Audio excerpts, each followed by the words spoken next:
Hello everyone, my name is Marjorie. Welcome to my channel. I am so honored to be participating in this collab with these amazing creators. The theme is Old Things Made New, so please look in the description box to get to the playlist so you can watch everyone's videos. So for my first DIY, I have this bowl. It was actually a bowl in a tall vase that I had got at a garage sale. And I didn't want you guys to have to see me paint all of it, so I kind of started painting the bowl off camera first. I did give it 2 coats of the white Waverly chalk paint after I cleaned it up really well. And then you'll see on the back the color of the bowl. I don't know what kind of material it is, but it's very light material, and it was like this deep red. It was a really pretty red and stuff, but it was just a little too much for my liking, so I wanted to tone it down and make it more the colors that are within my home. And so, like I said, I gave it 2 coats of the white chalk paint, and you can see right there, that's the color red. Now, the next DIYs, I do say this is DIY number 2. These are not thrifted items, but it is going to be a part of a bowl DIY. So I have these styrofoam balls, and I got them on the after Christmas clearance at Hobby Lobby, and I've got a bag of these little cotton buds, and so I just start gluing them all over one of the cotton balls. One over the styrofoam balls. And so what I'm going to be making over the next few items is different decorative balls that are very inexpensive to help decorate this little bowl. And as you see, I finally painted the bottom portion, and I'm just letting it dry. So the next decorative ball, I got this from Hobby Lobby, and it's just a bandana, and so it was 99 cents. I actually just cut it down. I'd take about a quarter of it, and I didn't even use a quarter of it. So if you want to do this with a different handkerchief, they had some other cute handkerchiefs, but I decided I was going to go with this one because it's black and white, and the majority of my home decor is like black, white, gray, and like the sage green.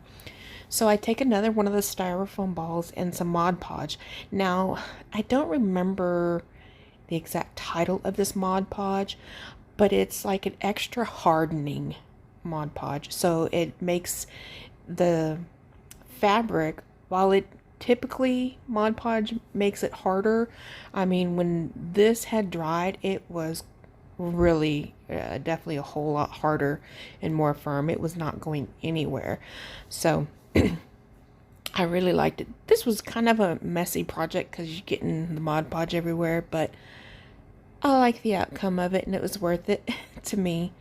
So I originally just put down a layer of Mod Podge on the styrofoam ball, and then I would lay down the fabric and then put more Mod Podge on top until it was completely covered.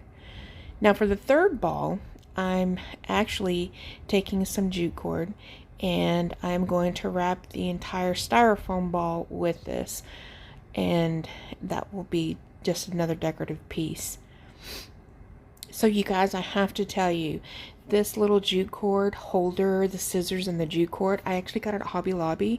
It was like originally $15, but I got it for like $3.50 or something like that. Anyways, it's really nice, like iron scissors and holder for it holds the spool for the jute, and I love it. I was amazed.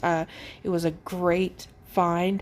So you guys, if you go look for it, it was in the sewing, with the sewing stuff. Now for my fourth and final decor, ball decor, I take another styrofoam ball, and this is some really beautiful green paint. It's a textured paint from, I believe it's Folk Art, and I actually got it at Ross about several months ago, and I applied 2 coats of this paint onto the styrofoam ball, and it took really well. I will say, whatever it's made of, it stinks really bad, but the outcome is wonderful. So I'll show you the final, show you how it all came together in the final reveal. Now this little crate is like a little beer crate, and I got it at a thrift store for like, I didn't pay full price for it. I can't remember how much. I think maybe I got 25% off on it. So it was really easy to dress this up. So I didn't want to remove the entire beer opener, but I did move it so I could paint around it and make sure I get all the areas painted without really painting the metal portion. And because I wanted this to have a really good full coverage, I gave the entire thing 2 full coats of the white chalk paint on the insides and all of the outside. So instead of having the big gap in between the 2 slats on both sides, I decided to add a little bit of buffalo check. I love buffalo check, and again, this was just another little way that I could actually add a bit of black to the white part of the decor, and I love how this came out. It was really simple.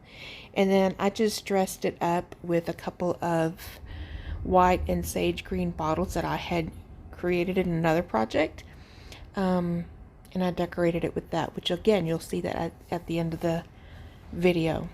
So for my last project, this was a I think it was like a child's tray toy, and it was given to me by somebody for free, so it cost me nothing. So I'm actually giving it, I sprayed it first with like an adhesive type thing, Aleene's, some type of matte adhesive spray. Anyway, so I sprayed that down first, and then I painted it with the chalk paint that Dollar Tree sells, and it went on really good. It took pretty good. So it was like a plastic, and I was worried about it coming up. Now I will say what I didn't do, which you'll see in a little bit, is I should have added some of that adhesive onto the chalk paint, because even though I fuzzed my new transfer from Chalk Couture, like, it still managed to pull up some of the paint. But I really do think had I sprayed the chalk paint with the adhesive sealer, it probably would have been fine. So I just take some white paste, and I color in the words, and then I will take the eucalyptus green, which I absolutely love, and I will use that for the green parts of the transfer.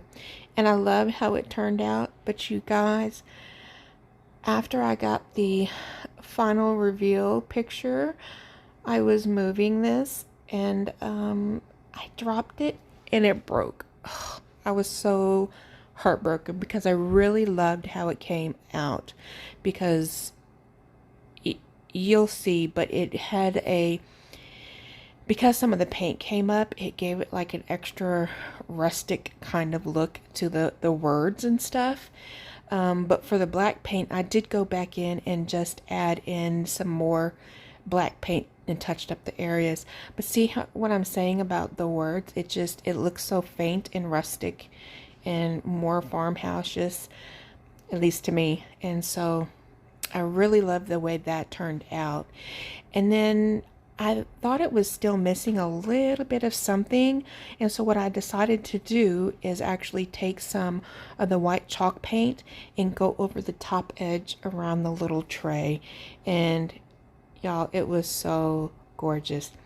I'll probably have to recreate it on something else. I'll have to find something to take its place, but I really enjoyed this, making this project, and I like using the stencils. It comes out wonderful, and it's just so effortless. But I want to thank you guys from the bottom of my heart for coming to my channel and supporting me, and watching my videos, subscribing, and all of that. And I can't tell you how much it means to me. I honestly didn't see myself over a year ago getting as far as I have now, and so I'm definitely appreciative of everybody. But if you're new to my channel, if you like what you see, I would really appreciate if you would subscribe, and you guys leave a comment down in the down into the comment sections, and let me know how everybody's doing. And again, thank you so much, and I hope you guys have a very blessed day.